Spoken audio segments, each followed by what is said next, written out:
Are you a health-conscious being and love to take care of your body? Well, here are some important dietary considerations if you have kidney disease. Find out which foods you should limit or avoid to reduce the strain on your kidneys and to encourage healthier renal function in general. You probably wonder which foods you need to exercise caution with. Let's investigate. Take a guess about what could be the first one we're going to talk about. So, are you ready with your answer? Let's check whether you made the right guess or not. Because starting off with number 6 on the list is consuming too much salt. Kidney health can be negatively impacted by consuming too much sodium. Fluid retention and elevated blood pressure might result from the kidney's inability to effectively eliminate too much sodium from the bloodstream.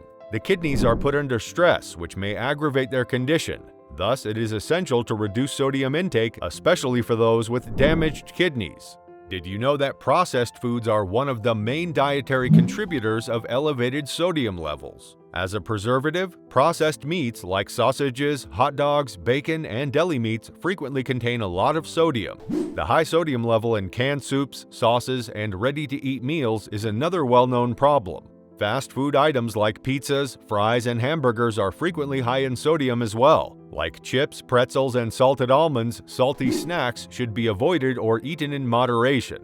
Avoiding meals high in sodium is only one part of reducing salt intake overall. It's crucial to pay attention to salt addition both in the kitchen and at the table. Try experimenting with herbs, spices, and salt-free seasoning blends instead of using a lot of table salt to season your food. Be wary of high-sodium condiments like soy sauce, ketchup, and salad dressings as well. Choose varieties with reduced or no added salt, or consider substituting vinegar, lemon juice, or homemade dressings made with herbs and spices. People with damaged kidneys can help lessen the burden on their kidneys, control blood pressure, and promote improved overall kidney health by cutting back on sodium intake and switching to a low-sodium diet. If you found low-sodium intake helpful, get ready to get one better than this, which can be proved more helpful. So, moving forward, high-potassium foods are at number 5. For people with compromised kidney function, controlling potassium levels is essential because the kidneys may find it difficult to efficiently eliminate too much potassium from the blood. Hyperkalemia, which can be dangerous for the heart and other organs, can happen when potassium levels rise. As a result, it's critical to limit intake of foods high in potassium. A number of frequently consumed foods are high in potassium and should be consumed in moderation by people with damaged kidneys.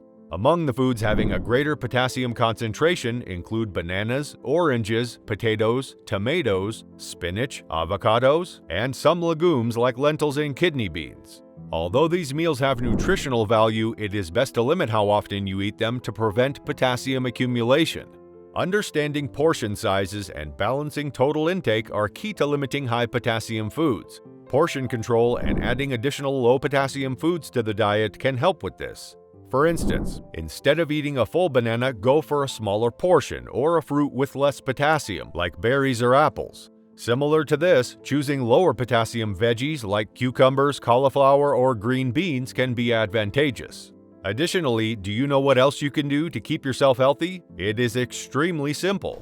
Just by using specific cooking methods might lower the potassium content of some meals. Before cooking, soaking and draining veggies might help leach away some of the potassium. Cooking water's potassium concentration can be further decreased by boiling it, then discarding it. It is advised to create a specialized meal plan with the help of a qualified dietitian with expertise in renal health that balances dietary requirements while controlling potassium intake. They can offer advice on proper serving amounts, recommended substitute items that are lower in potassium, and assist in maintaining a diet that is nutritious and well-balanced. The 4th item on the list is foods high in phosphorus. In people with kidney disease, poor kidney function can make it more difficult for the body to adequately eliminate phosphorus. Hyperphosphatemia, a condition marked by increased phosphorus levels in the blood, may occur from this. Increased phosphorus intake can harm bone health and increase the risk of cardiovascular disease. Therefore, it is essential to control phosphorus levels in the diet and limit phosphorus intake. Numerous common meals are naturally high in phosphorus, so people with damaged kidneys should limit their intake of these items. Milk, cheese, and yogurt are notable sources of dietary phosphorus in the diet. Whole grains like wheat, oats, and rice are also high in phosphorus, as are nuts and seeds like almonds, walnuts, and sesame seeds. Additionally, phosphorus compounds are frequently added to processed and convenience foods. These consist of canned foods, processed meats, packaged snacks, and fizzy drinks. A part of limiting phosphorus intake is being aware of meal selections and serving quantities. While still supplying vital nutrients, choosing lower phosphorus alternatives can help control phosphorus levels. For instance, choosing non-dairy milk substitutes like almond milk or rice milk will help you consume less phosphorus. It may be advantageous to use whole grains like quinoa or millet that have a lower phosphorus level, as well as reduced phosphorus nuts like cashews or peanuts. Fresh fruits and vegetables can be included in the diet because they often contain less phosphorus. The third place contender is animal proteins, almost everybody's favorite. Is it yours too? People with compromised kidney function are frequently advised to consume fewer animal proteins to assist in reducing the strain on their kidneys. The kidneys are responsible for filtering and excreting waste products like urea that are formed during the digestion of animal proteins found in foods like meat, fowl, and fish. The generation of these waste products can be avoided, lessening the strain on the kidneys by limiting the consumption of animal proteins. If you have weak kidneys, then the next thing we're going to share will be a good substitute. Plant-based proteins can make good substitutes for animal proteins.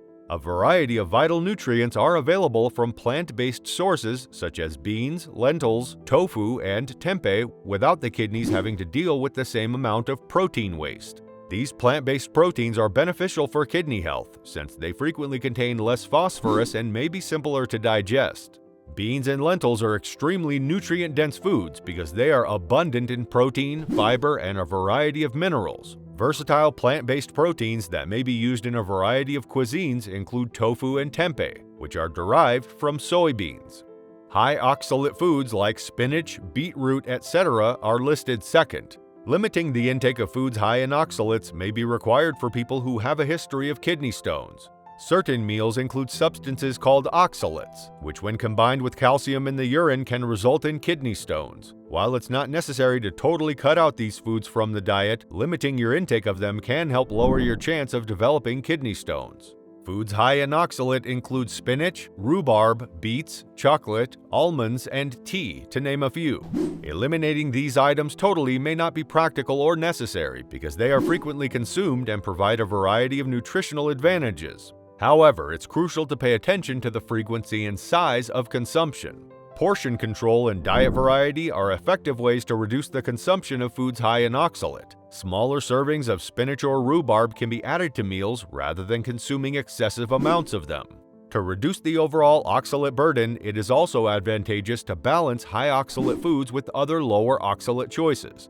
For instance, avoiding eating calcium-rich meals like dairy products along with spinach will lessen the likelihood that calcium and oxalate will combine to create stones.